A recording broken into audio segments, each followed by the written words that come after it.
Thank you, everyone, and welcome to 1 Million Cups. We're a weekly educational program here at the Kauffman Foundation where we bring together the community to hear the stories of two local entrepreneurs, ask questions, provide feedback, give them some new ideas, and other things of that nature. So raise your hand if you're here for the first time. Lovely. Wow, that's incredible. That's great. Cool. Raise your hand if you brought someone who is here for the first time. Thank you. Thanks, guys. We appreciate that. So better than last week's. Yeah, that was good.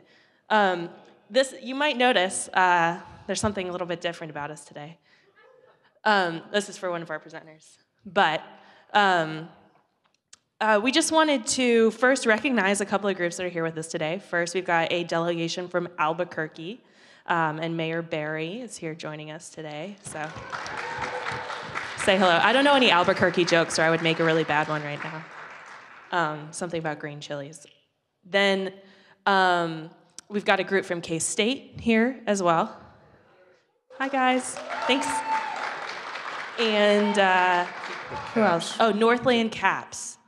Yay. Hi, guys. Thanks for coming. So for everyone, since we've got a ton of new people here today, just remember you can always tweet along. Be famous for 15 seconds up on the Twitter wall by tweeting at 1 Million Cups KC or to #1MC. And then finally, before we get started today, it's been kind of a rough week in Kansas City. And so, we just wanted to make a quick statement. We can't speak for anyone other than, our tiny little community that we've created here, but, our hearts and our prayers are with the victims this weekend, and, just wanted to make the statement that here in this room, at least, look around, you'll see a bunch of people that are here from a different walk of life, surely from different industries and different kind of companies and work backgrounds, in addition to religious and ethnic and racial backgrounds. And, it makes our community here stronger because it's something that adds to the experience of the presenters and the attendees, and you get feedback and ideas from many different people who think many different ways. So, it's important for us. Thank you. Here. Thank you. But somber statements aside. So this morning, we're going to need you to turn your announcement sheet somewhat upside down because we're actually going to start with DropShades. So I'd like to welcome Harrison Herndon. Here we go.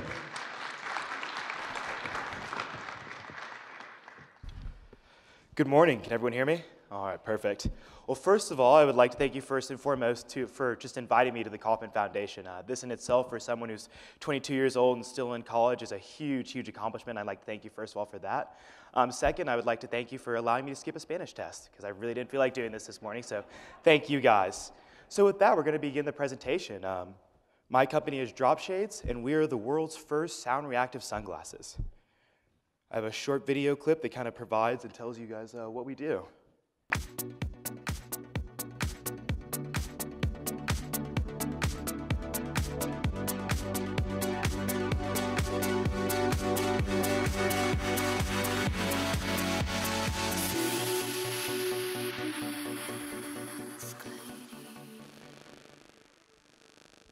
DropShades are the world's first sound-reactive sunglasses. Using a tiny microphone connected to 6 LEDs, sound is translated across 6 horizontal bars. And it has an equalizing effect that you saw from our previous video. DropShades have a bunch of additional product features that normal other LED sunglasses and other competitors don't have. They're made in the USA. Initially, we had a 14-hour battery life in testing, but that has gone on to a 36-hour battery life. They are USB rechargeable. They're available in 3 different colors, black, white, and glow-in-the-dark. And like I said earlier, they're USB rechargeable, so they're definitely a premium product, and we're happy that the customers have really enjoyed it. They also have an auto gain feature that auto equalizes the music in the room anywhere from 5 decibels up to 195 decibels to translate equally across the bars. So they'll work in the quietest of rooms to the loudest of concerts. That was really, really important for us going forward. like the story of DropShades is actually a pretty amazing one. It was started 2 years ago while I was in college. The pictures you can see were actually from us building our first prototypes up here on the left-hand side, and then on the on the right-hand side. And on the left, you can see our first 2 prototypes. After completing the building prototypes, we decided that Kickstarter was the right avenue for us to launch this product. Initially, we launched on Kickstarter on May 27th, and we were seeking to only raise $15,000. Pretty crazily, we actually destroyed Kickstarter. We raised our goal of $15,000 within the first 5 days. We went on to make over $78,000 in simply 35 days, doing 520% of our goal. So I was pretty excited to do that. So Kickstarter was a great platform for a vehicle and a platform for success for the company. After we used the Kickstarter backing to raise some additional funding, we were actually able to find an equity partner at that same time. So once we were able to accomplish those 2 tasks, we had the funding necessary to take the product from the prototype to the actual finished product reality that you can check out right here and at our back table.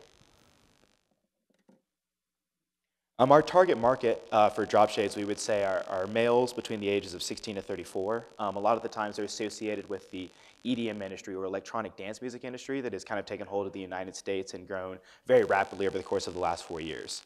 Primarily, our sales have been focused inside of the United States, but we've also done sales in Western Europe, primarily in Germany, in the Netherlands, and in the UK, some of the biggest countries that are associated with this EDM growing genre.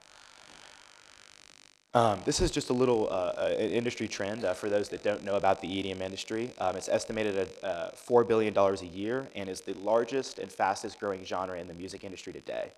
Concerts and festivals are spreading across the United States like wildfire, and for DropShades, we are just very excited to be a part of the EDM industry and to be a part of an industry that's going through such rapid growth. Distribution channels. The 3 distribution channels that we have open right now are first, website sales. We sell via our website, www.getdropshades.com, and we also sell through third-party retailers that associate with the EDM industry. The largest one is Amazing Lights. They have something like 300,000 or 400,000 Facebook followers, and they do upwards of $1 million in sales every year. So we've recently had our product launched on there. We've started working with daily deal sites. One of the largest ones is the Grommet. They do over $10 million in sales a year, so we'll be excited that we'll have a front page product placement on May 26th and an email blast that'll go out to all 1 million of their followers. Our second distribution channels are concert sales, selling actually to individuals that are attending concerts. We've recently working with Insomniac to sell, Insomniac, is the largest promoter of EDM events in the United States, and we're looking at providing our glasses to all 7 of their concerts across this next summer. So that's going to be a huge avenue for distribution for us. The last are traditional retailers, which would be selling to consumers directly through third-party retailers. Right now, we have on tap to sell during Christmas through Brookstone stores across the United States, so that's going to be a good product avenue. And then once we've hit the Brookstone stores pretty hard, we plan on dripping them to Spencer's, where our target market probably shops a little bit more, but they'll have to be price comparable and lower it down a little bit. Right now, the MSRP for DropShades is $49.95. It doesn't go outside of this room, but the cost of goods sold is about $12, so we're doing pretty well, and we're definitely happy about that. Lastly, the future plans. We're hoping to bring on a new capital investment in the next 60 days, and with that, we plan on going overseas to begin manufacturing DropShades, just to lower our cost by another third. We plan on continuing to do a lot of concert sponsorships and promotions, just because the more we can have our name out there in the EDM industry, just the more people hear about DropShades. And lastly, we plan on lowering the cost of goods sold, so we have the ability to sell business to business and really start to tap into the promotional product industry. So thank you so much for listening to this presentation. And if you want to buy a pair of DropShades, please use the coupon code 1MC on our website, and you'll save $5. So that's what I could do. And thank you guys so much for joining my presentation.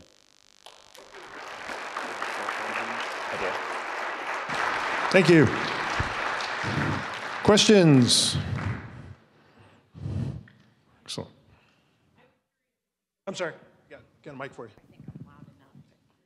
I was curious if you could have the light colors customized. We We are working right now on having the lights color customized. That's kind of a Generation 2 product for us. What we would need is a RG, red, blue, green LEDs in each of the lenses of the drop shades, and they would also have to be connected to a Bluetooth LED or a Bluetooth so that it could be constantly changed on your iPhone, or if you want to change each car or customize each bar based on whatever concert or whatever festival or whatever sporting event you're going to, you'd have the ability to do it just simply right off the top of your head. But right now, the technology hasn't necessarily grown to that point yet. We're still kind of focusing on our Generation 1 product. Question for you back here. Congratulations on your Kickstarter campaign. That was phenomenal. My question is, once you created so much more money than what you were anticipating, what did you use the extra fundings for to begin with? We used the extra funding just to make it a better product. Initially, we didn't have an auto gain feature, for example. There was a simple wheel that you would have to switch up and down to manually adjust the volume sensor.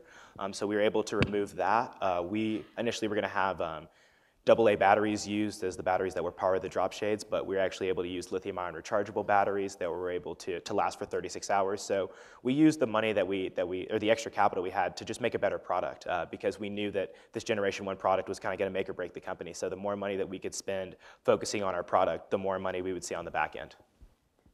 We got a question here in the center.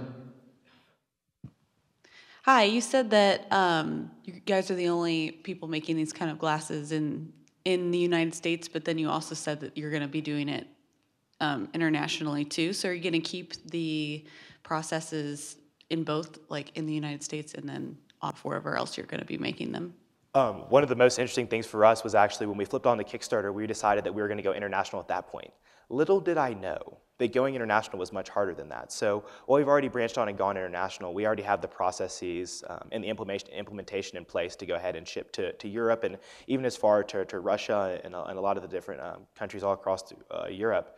So we already have the processes in place, and we've already started, accepting large-scale wholesale units and wholesale sales from international clients. So we've already gone international, and it's definitely a challenge. Dealing with tariffs and customs in other countries are definitely a lot different than the United States, but we've enjoyed it. And with so much of our EDM industry and so much of our following based in other countries, there's no real reason that we can't turn down, going international. Question for you right here. Are you planning in future generations API or SDK? I can't say that we are right now. I have to ask, what is AFI and SIK personally? Okay, that gives us as developers access to your firmware so that we could make your glasses do what we want to do instead of necessarily what you want them to do? To be blatantly honest, I haven't really thought about opening these glasses up to third-party developers. This is the first time I've ever heard of that. Personally, I think it's a really great idea. If we were able to attract developers that would want to spend time developing, a light bar sequence for this, I think that would be perfect. But I wonder just how far developers could take this. You should have a look at what Roomba did with their vacuum cleaner when they opened it up to the public for us to hack. Some good stuff came out of that. Awesome, yeah, I definitely will. I mean, we haven't really thought about opening up to third-party developers just yet, but that definitely looks like a nice avenue for us. We got a question here in the center, in the back. So talk to us a little bit, because we're all curious in the audience about what that process of going from your dorm room, making these ugly-looking pictures that you showed us, to making, this sexy final product. Walk us through that process. Well, the process started initially when an electrical engineering buddy of mine actually came to me with pretty much a hand-soldered prototype and was like, do you think we could sell these? Do you think these would sell? And my first initial thought was, well, let's do a little market research. And I ended up asking 10 of my friends through a short email survey, would you buy these and how much would you pay? And so I used that initial survey to kind of understand how much customers would pay and if this would actually sell.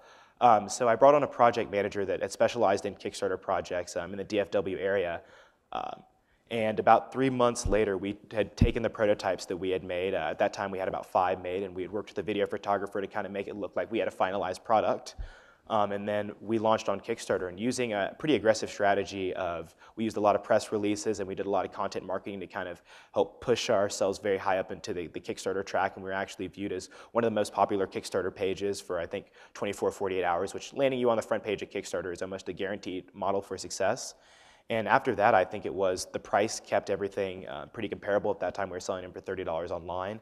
And I also think it helped our Kickstarter success to have such a young group of individuals. A lot of times people would reach out and say, that they wanted to help college kids start this company. So once we were able to get that Kickstarter funding, and once we were able to have those prototypes assembled, we were able to go to professional product designers who this is all they do. So we were pretty much able to translate what we had, which were these hand-built prototypes based on already existing technology, and take it to a finalized product designer and say, here's the capital you need to do this. Here's what we want to accomplish. Here's the additional tech add-ons that we want to add.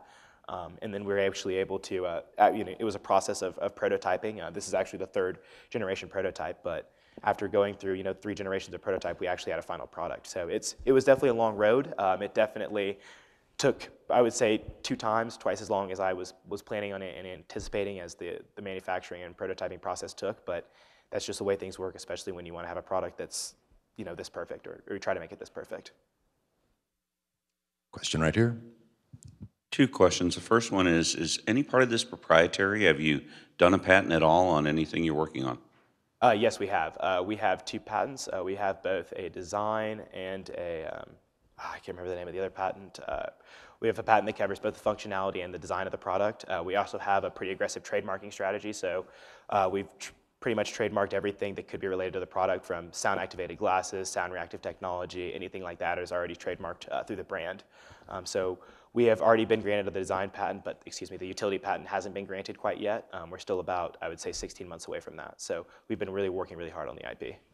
Is there any way to adjust what appears on the screen? And my big question is, can you make it logos?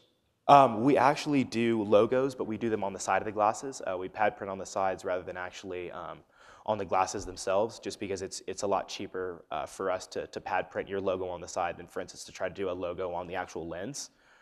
So when we look at business-to-business sales and promotional items, that's kind of the avenue that we've taken it. We've also looked at possibly doing color combinations for schools. For instance, if KU wants to do a red and white pair, or a red and blue pair, that would definitely have the ability to do that. But right now, we've stayed real focused on doing promotional only through pad printing on the sides of the glasses. We've got a question from Jake from Fargo. Thank you for coming in. Thank you. So one thing that ends up being a big issue for a lot of manufacturing-focused companies is actually being able to supply your retailers and all the people who are ordering this thing. How are you keeping up, and how are you maybe funding that? Have you had to raise more money since? What does that look like? Right now, we were able to kind of shorten our supply chain by buying some of the critical components about 4 months ago. So that really was able to lengthen the amount of time that our supply chain is needed to grow. And with kind of buying up future products, what we actually do is we manufacture the circuit boards, and we have an access to the circuit boards because the circuit boards are manufactured in China but assembled here in the United States. And about $5 of our cost of goods sold is related to that circuit board. So the longest actual lead time is the development of the circuit board that goes inside of these glasses. So we actually sit on right now about 6,000 of these extra boards, and they're just ready to be manufactured through the plastic assembly whenever we need them. So it allows us to keep a lot of cash on hand, but it actually allows us to keep the critical supply chain pieces we need, which are simply those chips. And then whenever we have a large purchase order come in, 1,500 units, we simply just translate those units on and just manufacture them as needed. But we still have enough cash on hand to have cash and the most important pieces of our supply chain. Question here in the back. Hi, Harrison. I've got 2 questions for you. What kind of volume levels can you supply? How many? You big order, 1 million pieces? Well, you could order 1 million pieces and I'd be very happy. Right now, our lead times for anywhere from 1,500 to 3,000 units are about 60 to 90 days. And above 3,000 units, we would need 120 to about 150 days to manufacture that. And the other question is about branding. How about third-party branding for these? We do allow for third-party branding. A lot of the B2B and promotional product industry that we're looking at branching out into actually requires their logos to be on the sides. So actually on the sides of the glasses and on the arms here, we have the ability to pad print. And we can pad print in multiple different colors. We can pad print across the entire arm, so it allows you to brand, your logo on top of the DropShades. And since there is only a simple DS on our side, we haven't had any problems yet with branding on top of multiple other companies. It just allows us another avenue to sell the product. Harrison, we have a question here in the center. Thanks. quick question for you on demographics.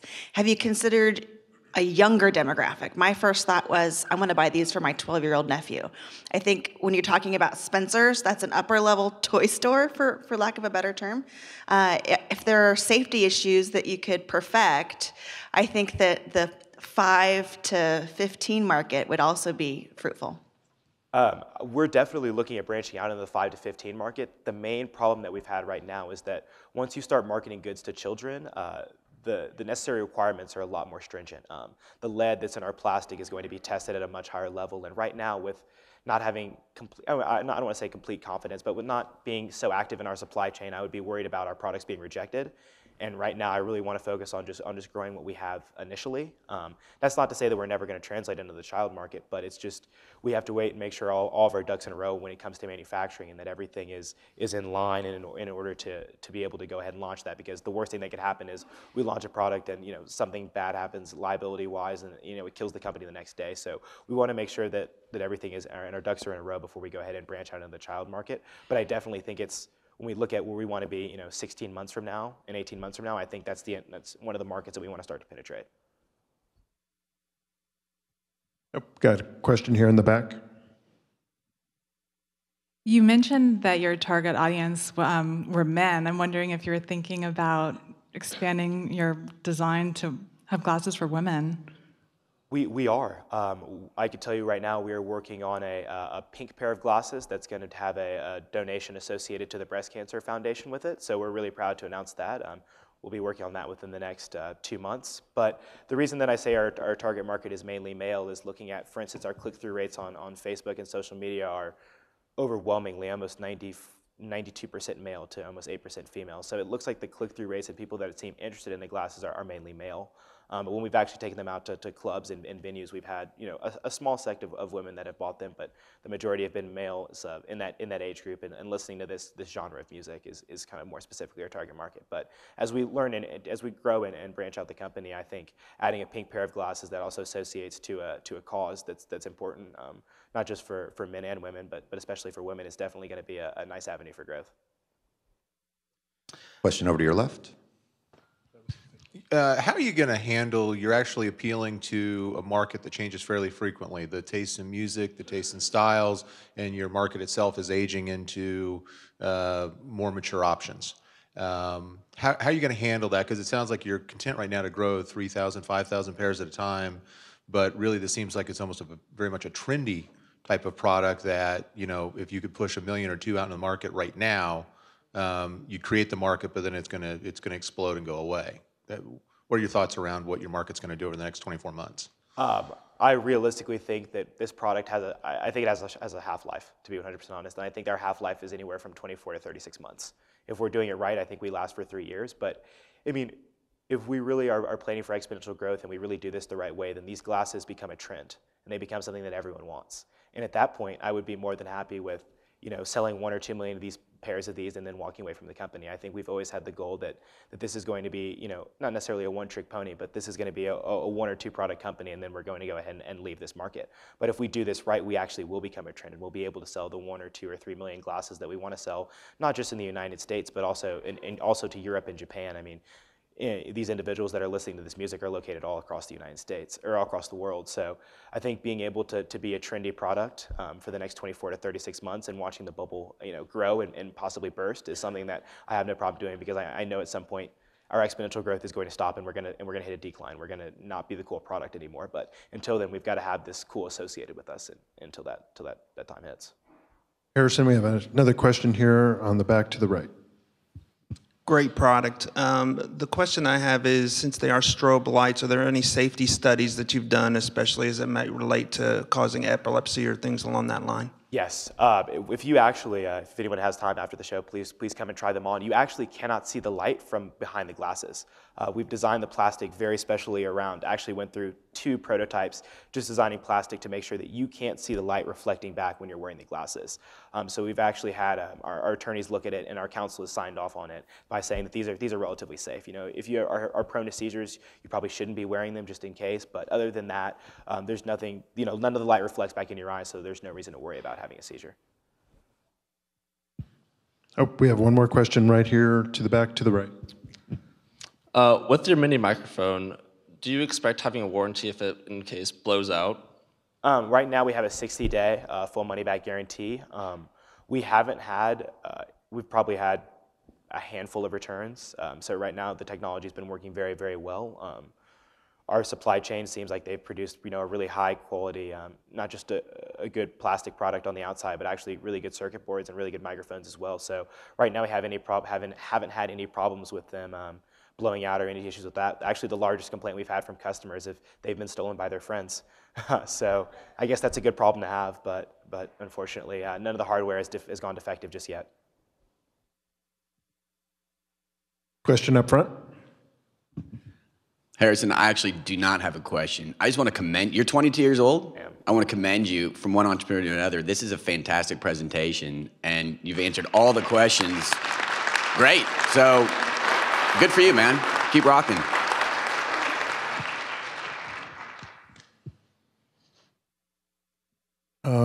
One more question. Sorry, one right here.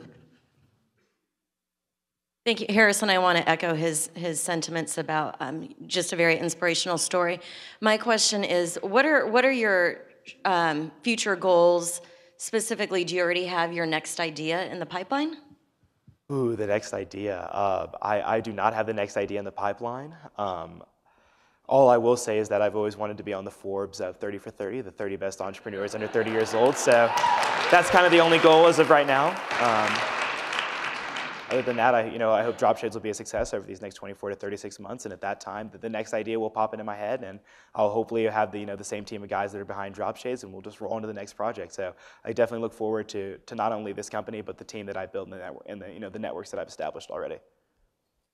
Great, thank you. And where are you from? Where do you live? I'm from Kansas City, Missouri, but I'm actually attending school right now in Texas Christian University in Fort Worth, Texas. Okay, so you came in. I did. I flew in just for this presentation, and I have to fly out to an alumni dinner this evening. So I was so happy to be able to be here. Thank you guys so much. Great job. Before you go, you've got a room of 300 to 400 people. What can we do as a community to help you? From the bottom of my heart, I just want to say thank you so much for inviting me. That in itself means so very much.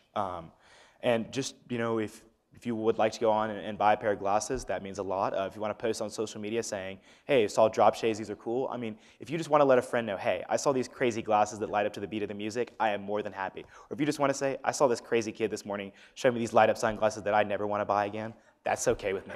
As long as you talk to someone about DropShades, I am more than happy, and that is all I ask for.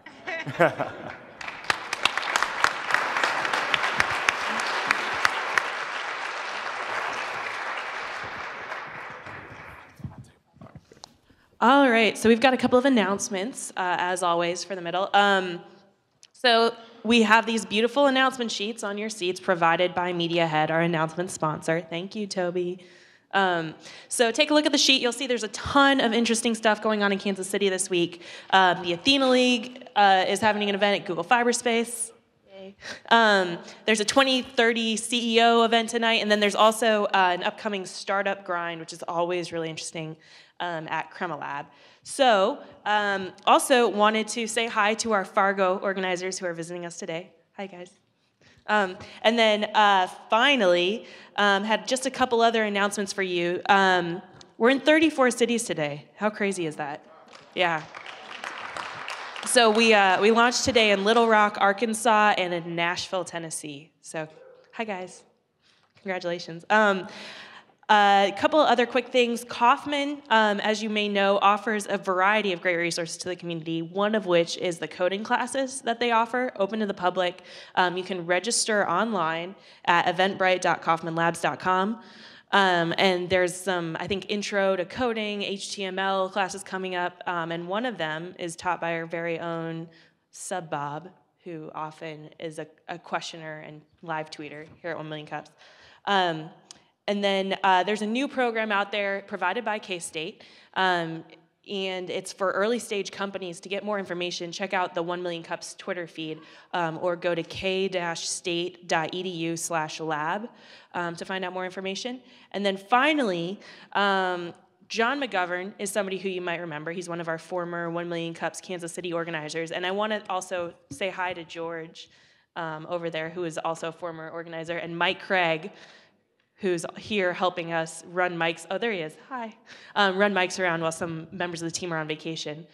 They're always great. But John McGovern is a former organizer, is competing in a contest right now to win a trip to Mount Kilimanjaro. It's pretty cool.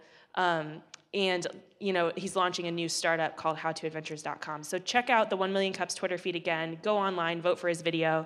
He's done a lot for us, so it'd be really helpful for him. So finally, without further ado, our next presenter is Coupon Cloud.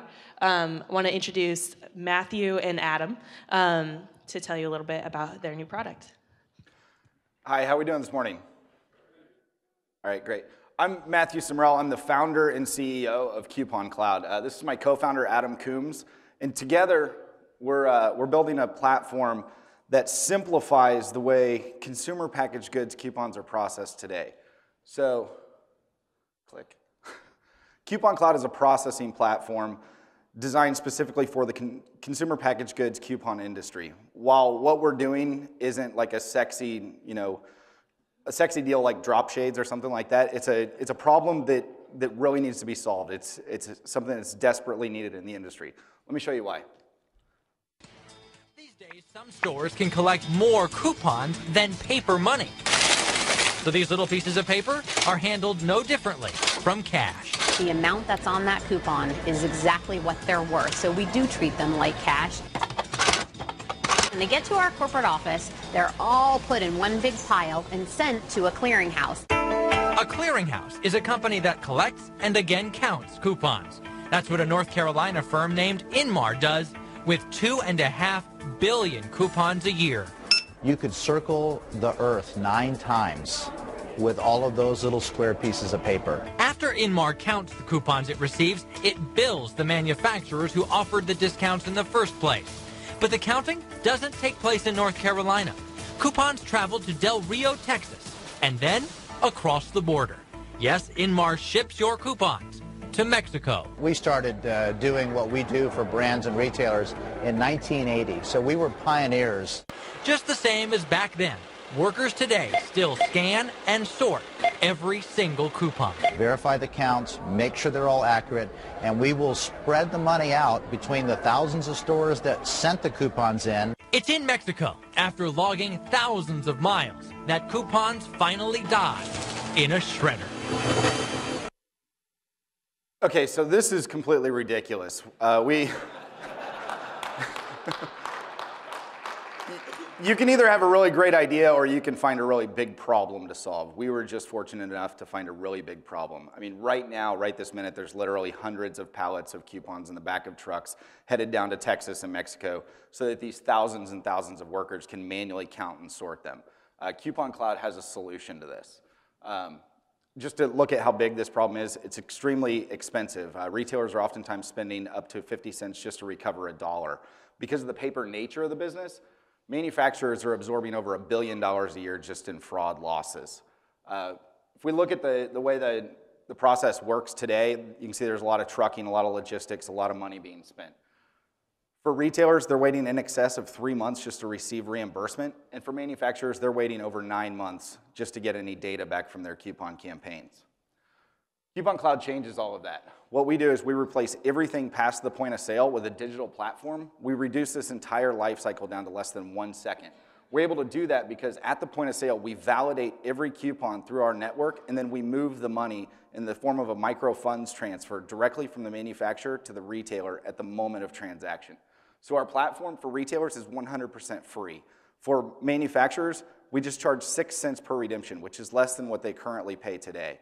What's more is we also get paid at the same time that that transaction is happening, so there's no collections. So if we look at how Coupon Cloud works in the real world, manufacturer just adds their coupon to our database. It then goes out into distribution. Consumer can then acquire that coupon in either paper or digital format. They can then present that coupon at the retail point of sale. Once that coupon is validated against our network, we actually turn that coupon from a piece of paper into real money that we transfer directly to the retailer at that moment of transaction. So now the retailer receives 100% face value in real time. That's a big deal. So just how big is this? You might think, oh, 6 cents, that's not much money. Well, there's 315 billion, that's billion with a B, coupons issued every single year in just the United States. Just the processing industry alone is over a $14 billion industry that we completely replace with a digital platform. Currently, distribution is 99.9% paper.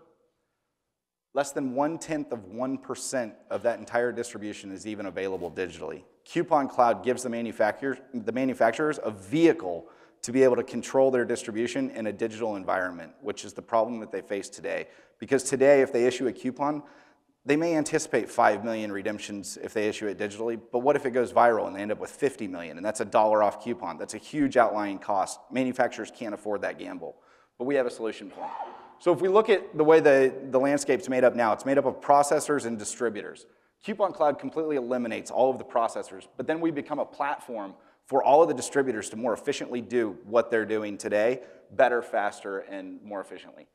One of the big questions I get often is, Matthew, how are you ever going to get all of these brands to use your platform? Well, you can see 80% of store shelf brands that you see in grocery stores today are actually made up of just a handful of companies. We're already working with these guys here, and just since this slide was together, we've even added Coca-Cola. On the retailer side, Costantino is our alpha partner. Our beta partners are some of the largest retailers in the world. Now, we're not just doing this, myself and Adam, we have an incredible team that's very, very talented. Our guys have started companies like Zarly, worked at companies like Rackspace.com, as well as NCR, one of the largest point-of-sale manufacturers in the world. Our advisory board is made up of key personnel that we've brought together to strategically help position our company for long-term growth, as well as enter the market in which we're going. These guys are incredible. So Coupon Cloud, to sum it up, we're highly disruptive. We see our team as being one of these companies because we completely disrupt a $14 billion industry. We make everything better, faster, and more efficient. So that's Coupon Cloud.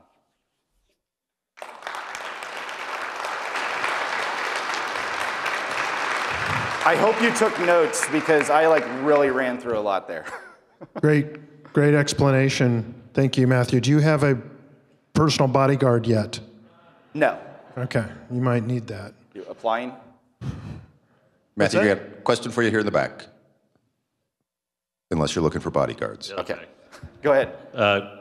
As a father of 4 children, the question is there a way for retail clients to benefit from this platform at all? I mean, is there a way for us to have a digital card that essentially would accumulate all of the available coupons that then could be scanned at a checkout, that type of thing? Yes, our platform, because we create a database of all of these coupon offers, while we're not the distribution vehicle, we are making available SDKs and APIs for third-party distributors that will allow consumers to store all of their coupons within a consumer account so that all of their coupons can be redeemed within a single transaction at the point of sale. I don't know if that answered your question. Another question here, right here.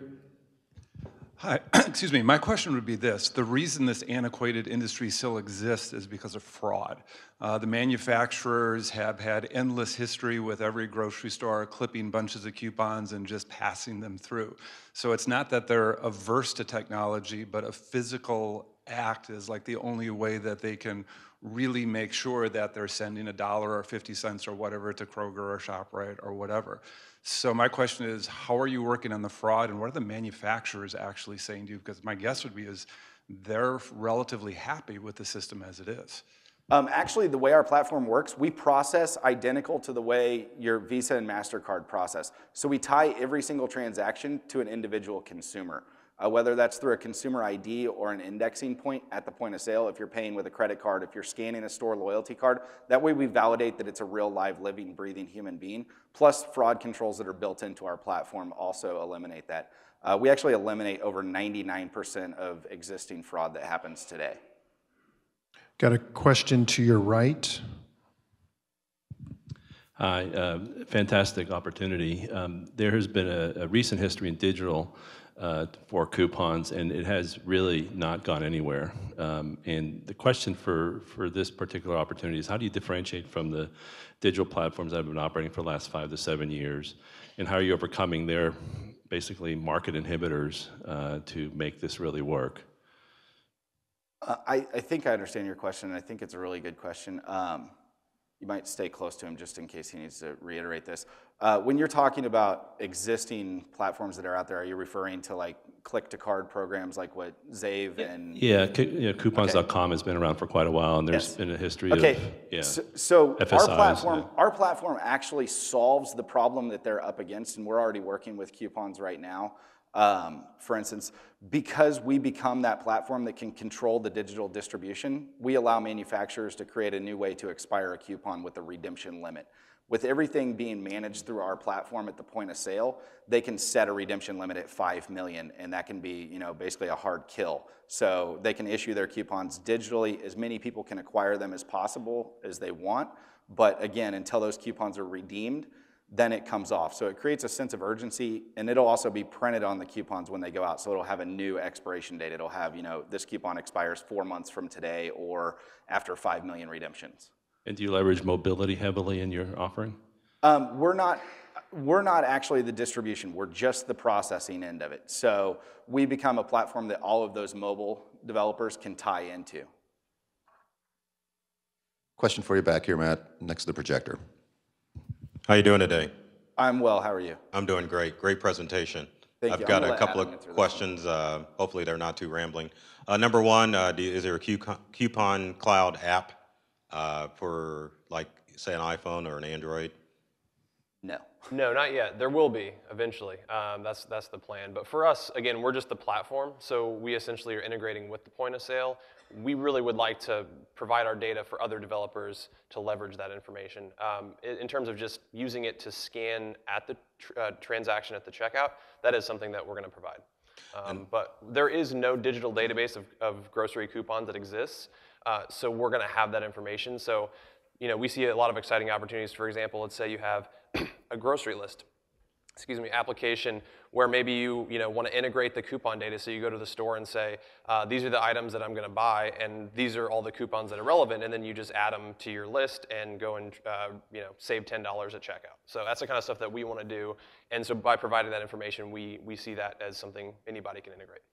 And are you going to create a system kind of like the cloud-based coupons where you can go and like, I forget the name of the app, but you can go to a website and download the coupons and print them out. Is it going to work like that, or is it just going to be more? Again, hold on real quick, let me answer this. Again, we're not the distributor, so we're not pushing the coupons out there. We're the processing platform. So all of those guys like coupons.com and Retail Me Not and Buzz Me Do, Mike Craig, can access our coupons, then they can push them out for consumers to acquire. We handle the processing. So when that coupon is redeemed at the point of sale, we're the ones that are validating and moving the money. So we actually operate more in the background. We have a great consumer-facing, brand, but really we're an enterprise application. Got a question to your right, and right over here. So oftentimes CPG companies tie coupons to specific retailer chains. Do you guys have a way to lock down where I can use a coupon at Costantino's versus a Walmart? Yes, we can do store level. They can actually create their coupon campaigns however they would like. So we can do store level, we can do geographic regions, basically unlimited parameters on how they can control their distribution. Got a question to your right in the back. Yes, I was just curious what the range is of the value of the coupons, if you know what that is, and also the average? Currently today, as of the last industry report that was released, which was Inmar's report for 2013, coupon redemptions, I believe the average value, and I'll check this with Sean, I believe like $1.62 was the average value of a coupon. Matt, question right here. Hey, great presentation. 2 questions. One, what kind of investment do the retailers need to make in order to tie into your system? I'm assuming there's a one. So they don't need to buy new equipment or? Cool. Okay. We have a little bit of code that sits on the terminal. It's very small. We're anticipating maybe one update a year, so it's very unintrusive for their IT department. So they don't have to go in and redo Exactly. the OS. And, okay. Secondly, when you talk about disrupting an entire $14 billion industry, yes.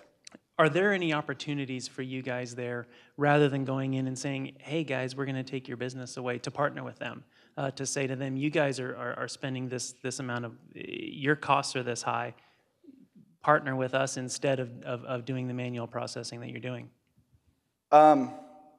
Potentially. Most likely we'll be acquired, is kind of the school of thought there. The thing is what we're doing with the digital platform, it completely cannibalizes everything that they already do. That's the reason they haven't done this to this point. I mean, they're getting very fat counting paper coupons. A digital platform just cannibalizes everything that they currently do today and basically kills all of their revenue streams. So we take that $14 billion industry down to less than $1 billion. So I mean, that's a big chunk. They're not willing to do that. So we'll see what happens. Got a question right in front. So I'm trying to understand entirely. If you do the monetary transfers, how are you doing that? What platform are you actually doing the transfers? Or is it still a wire transfer, or is it something like potentially a partnership with Dwala, something like that can handle the back end transactions between companies? How are you doing that? Explain that a little bit. That's actually part of our secret sauce that I can't really get too much into. But we do have a very cost-effective way of moving money. Got a question up front to your right. Talking about the traditional method that's used today a little bit more, let me ask you, have they responded or reacted to what you're doing already? Are you on their radar? As far as the processors, we haven't heard anything from any processors. I mean, we know that there's some processors out there that are doing some stuff that they're trying to do that's similar. What differentiates us is that we have, again, like I was talking about that secret sauce, we have a very cost-effective way to move the money in real time, and that's something that they can't do. So the processors that are out there that are trying to be more progressive and do some stuff to be able to process digitally and create a validation database, they're generating auto invoices, and what they're finding is that creates a huge backlog in the accounts payable for the manufacturers. Right now, manufacturers are processing with, like 3 major clearing houses, and to have them process direct with 50,000 retailers, that doesn't fly with those 30 girls that sit in the office in Cincinnati for P&G that do, accounts payable. So we move the money, and that basically creates an automated system, but yet it's completely auditable, and they can audit all the way down to store level, even down to individual transaction level. We're not worried about the processors really knowing who we are until we make a dent in their bottom line, at which point we'll already have traction among all the locations that we need to, and at that point, we can discuss acquisition, or we just keep moving and wipe them out. So, yeah, and the fact that these are billion-dollar corporations. They move very, very slow. I mean, we basically, they don't even see us coming. So we're at a very huge benefit because we're lean, we're nimble, and we can move quickly. Should we kill the live stream right now? No, I'm kidding. Matt, question for you right here. In this ever-growing digital world, is this a fading market? Or are they moving away from paper completely? Actually, they're issuing more paper coupons every single year, which is, you might find that hard to believe. I mean, newspaper distribution has been down. And the thing is they find new ways to get those paper coupons to consumers. I mean, you may take the Sunday paper less, but you find more crap in your mailbox. So they find a way to get them out there. The cool thing about what we're doing is essentially we're providing the platform for the industry to move into digital. It's not at all right now. So, by basically facilitating the entire process, at any point they can start issuing digital because we'll have all the groundwork laid. But we're also not concerned with it because we're essentially just making that paper process a lot simpler for them. So when they're ready, they can, and that's what we want to see happen. Got a question here in the center for you. How and when did this idea come about? Story. This damn apple fell and hit me in the head. No, it was actually I was working on a mobile application that the previous company that I had was another tech company, and I knew that there was a lot of money in data, and so as an entrepreneur, your wheels are turning. How can I get data? Data. It's worth lots of money. I want it. And I just happened to be at the grocery store, and you kept hearing that ba-doop, ba-doop, ba-doop. And I was like, okay, I want that. How do I get that? That's worth money. And so I started working on a solution for a grocery application, but I wanted to create it as a white label application for grocery retailers, because if you ever try and download, the Price Chopper application, if you can get it to open, tell me how, because I have never been able to get it to do anything.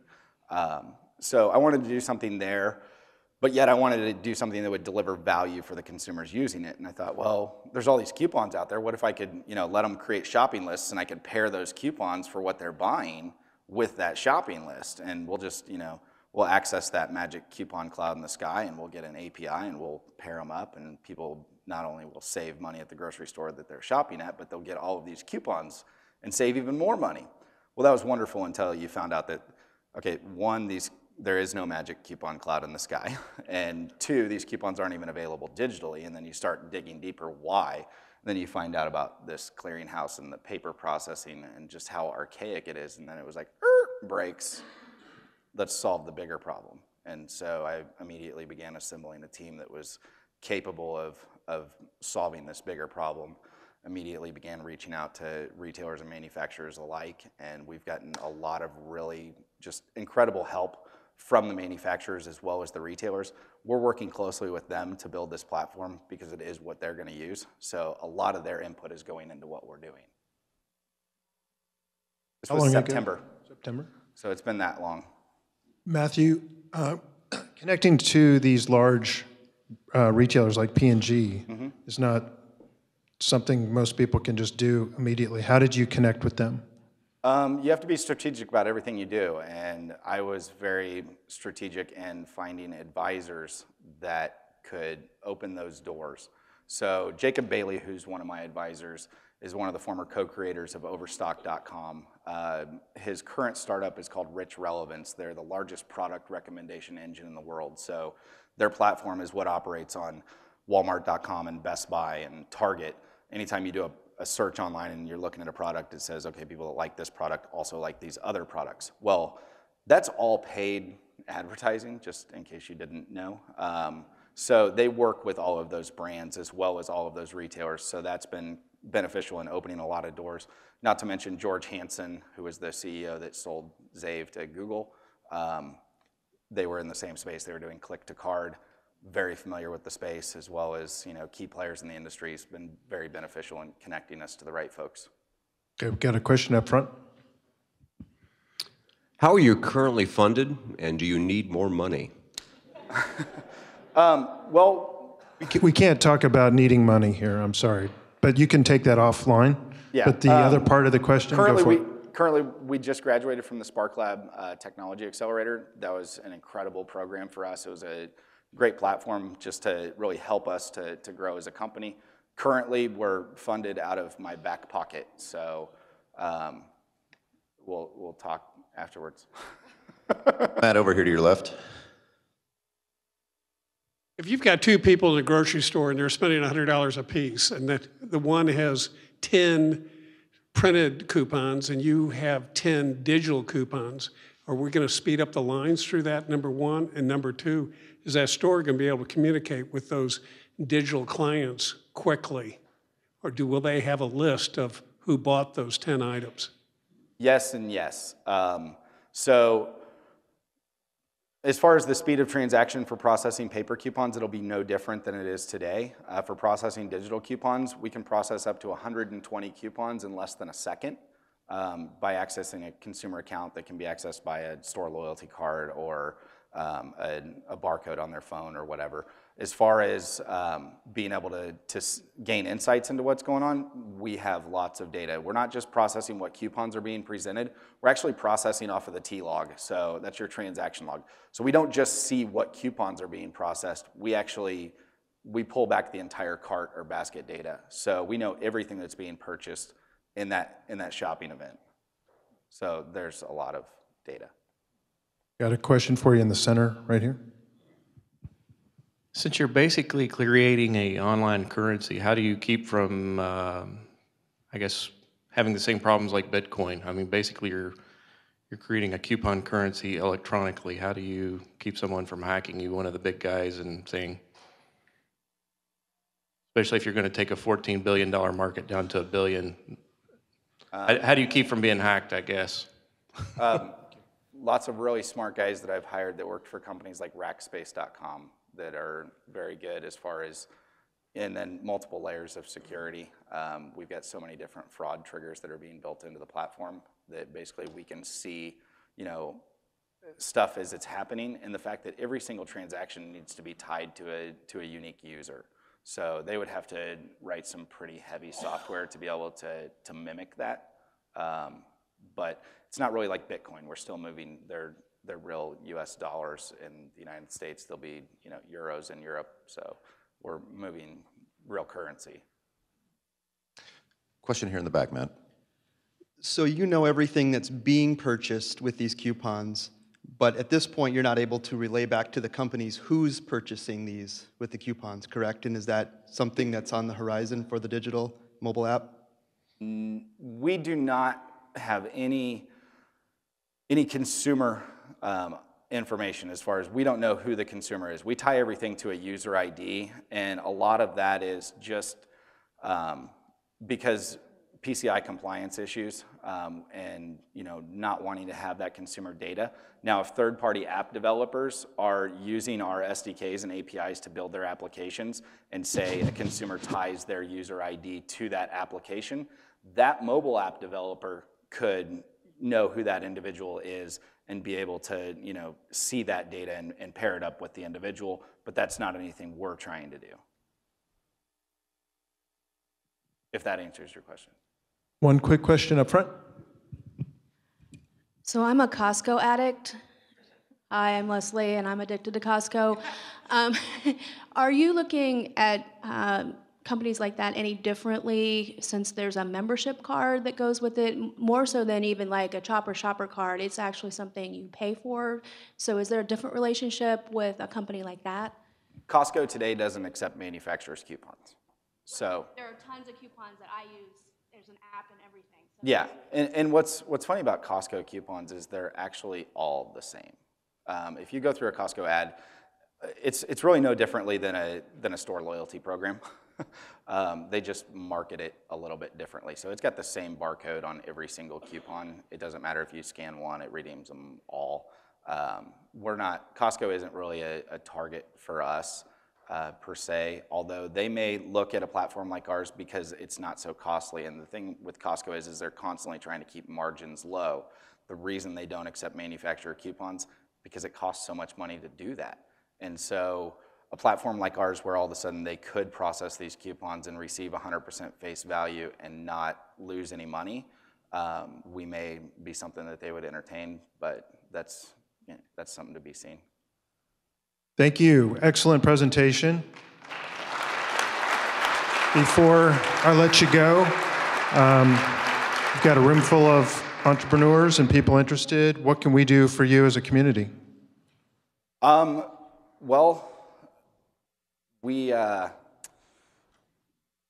hiring developers. We're looking for guys with Postgres experience, Mongo experience on the back end, as well as Python developers. I don't know if I said that.